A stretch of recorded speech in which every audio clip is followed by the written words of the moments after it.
Hey y'all, what's good, beautiful people? It's your girl Tay, and I'm here yet again with another update video. So definitely make sure you guys smash that like button, comment down below, subscribe, then push the post notification bell button so that way anytime I upload a video, you will be notified. Happy Friday, you guys. Thank goodness it's Friday. I'm tired. It's been a long week. There's been a lot going on. Yeah, I really, truly cannot wait till this weekend. But anyways, let's jump on into the news. I didn't get a chance to get it up right now because I literally ran downstairs, got my son something to eat, and then came back up here. And yeah, so we're going to run through some news. I'm going to give y'all a little bit of what's going on in Washington, what they're talking about, how they feeling. And then, of course, we're going to double check on emergency SNAP maximum benefits for the month of September, okay?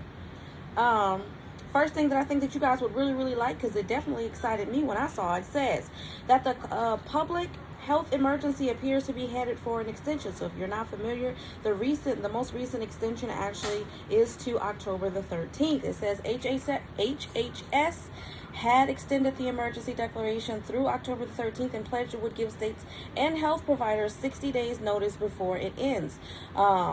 If you don't know why this is significant, why this is important, it's because it's going to allow it says lifting the emergency would bring major policy shifts to insurance markets, drug approvals, and telehealth.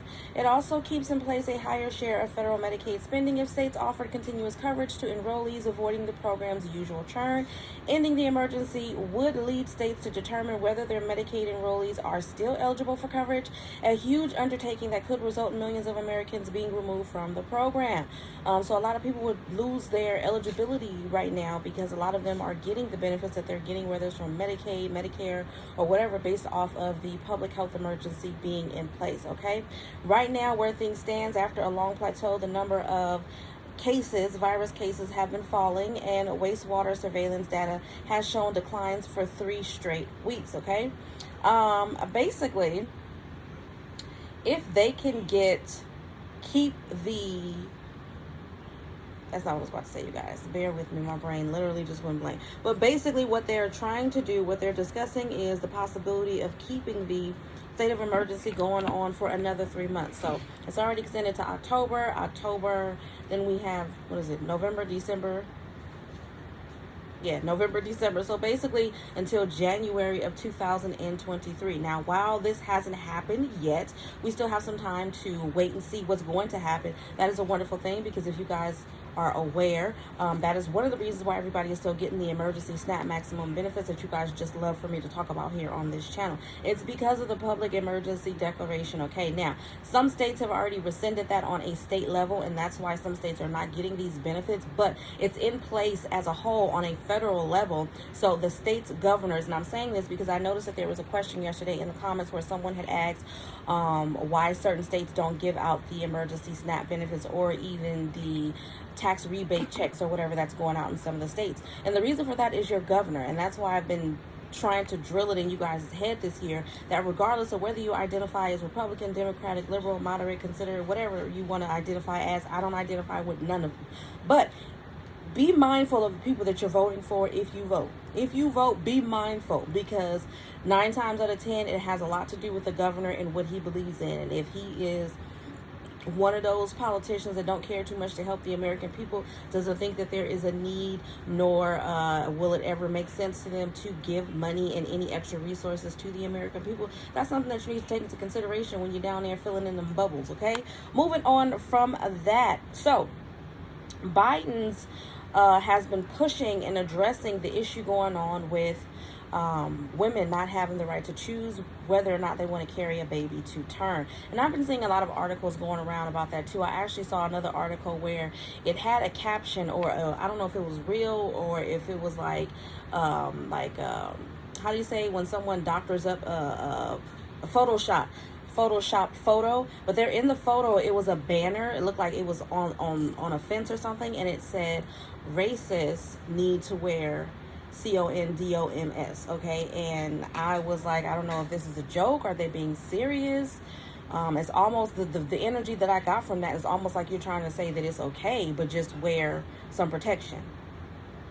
And I didn't get that. So if you guys have seen that and you have a different understanding, because I didn't even bother to read the article that was under it, I just felt disgusted and I moved on. But it says in Washington 3 days ago, cheered by a decisive win for the rights of a woman to choose, okay, to voluntarily terminate her pregnancy. In Kansas, vote and eyeing November midterm elections, the White House is launching a push for access to this service that aims to influence men as well as women. Sources with direct knowledge have already spoken on this. It says the Biden administration's three-pronged playbook leans on two specific federal statutes to target states that limit this service, communicates to voters the impact on women, and accentuates how forced pregnancies negatively affect both men and both women and men. Senior White House officials, advisors, and advocates of the service, I can't say the name of it on here, but voluntary termination of pregnancy, have held multiple strategy and engagement calls in recent days, including a August 4th call with nearly 2,000 participants, said the sources who spoke on the condition of anomaly. I know I'm saying that right. Anonymity, I think is what it is, to discuss private meetings, okay? Voluntary termination of pregnancy rights advocates have accused U.S. President Joe Biden's administration in the past of being slow to act around a Supreme Court ruling in June that ended the constitutional right to this service. Two Biden executive orders and engagement with key stakeholders led by Vice President Kamala Harris have I don't know what this word is. They have some concerns, basically. The White House is really going all the way in trying to promote their message on the issue of this service in the midterms. Faculty, skipping. They are hoping this will play well among suburban women, and that was Biden's edge in the presidential election. A senior White House official said that the administration thinks the issue could win Democrat support from many Republican voters during the midterms. Okay, so that's all the information that's available right there in that article, you guys. Now let's talk about good old Stingy Mitch. Y'all know I ain't spoke about him in a while. If you guys are hearing something in the background, that's why I'm trying to keep talking, because I don't want copyright. My son is in the next room looking at TV on his tablet, so I'm just trying to keep that extra noise in the background, but that's what it is if you're hearing a little voice. So there was a couple of articles that came out, and I don't know why it's not coming up, but it was basically talking about how Mitch McConnell was saying that he feels like they're going to lose quite a bit of Republican seats, I believe, in the Senate. But then there was another article that kind of contradicted that and said that the House may be losing its edge, because if you guys are not following in the House right now, or at least last time I checked, and y'all know I don't really follow that much, but at least last time I checked, if my memory serves me correctly, then I believe that the House of Representatives is majority Democratic, where the Senate is majority Republican, even though I think the leader over there is a Democratic for the Senate. So who knows what's going to happen. I say all that to say that all of that stuff is significant. It is important, and I really want you guys to be prepared and understand what you're doing and how that's going to affect you as a whole, especially if you're asking questions about benefits and all of that, honey, on a state level. You need to be mindful of we all need to be mindful of who we are voting on, okay? But I think that's enough political talk for right now.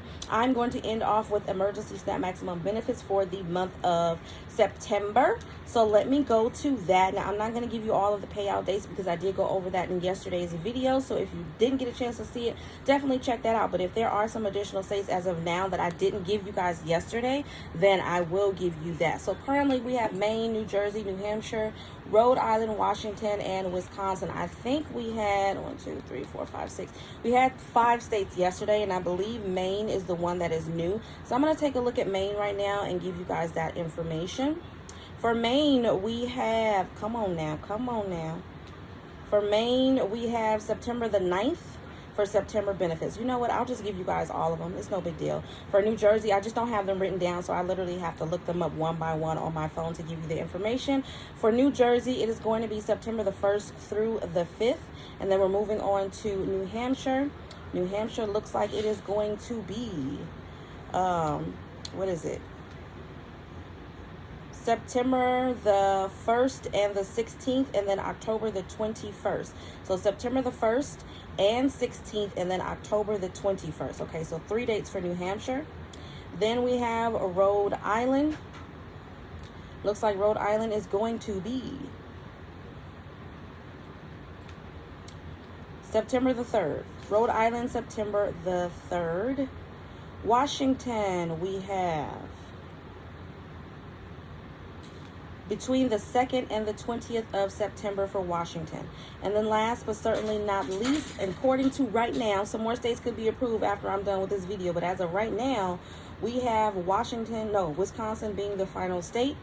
And those benefits will be distributed on September the 17th with a follow-up or catch-up run for anybody that they may have missed on November the 12th.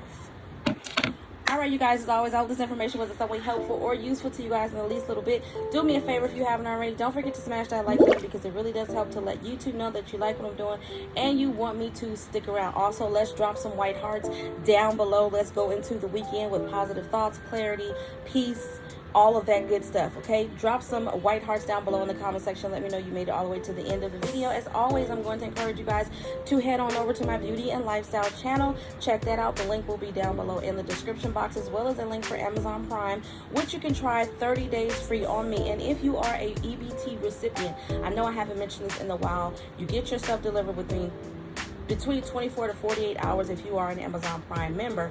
But on top of that, if you are a EBT recipient, and I don't know if they're doing it for other programs, but if you receive any type of benefits on an EBT card, then you get it at a discounted rate, which I think it did just go up. I believe normally every month it's around $12, $13, but with a discount it is around $6 to $7. So I just want to point that out for you guys. Definitely check out the link for that down below. Like I said, it's free for 30 days, okay? It'll be down below in the description box. And as always, I am going to say, remember to live, love, and elevate, and I will definitely see you guys in the next video. Have a great weekend, you guys. Bye.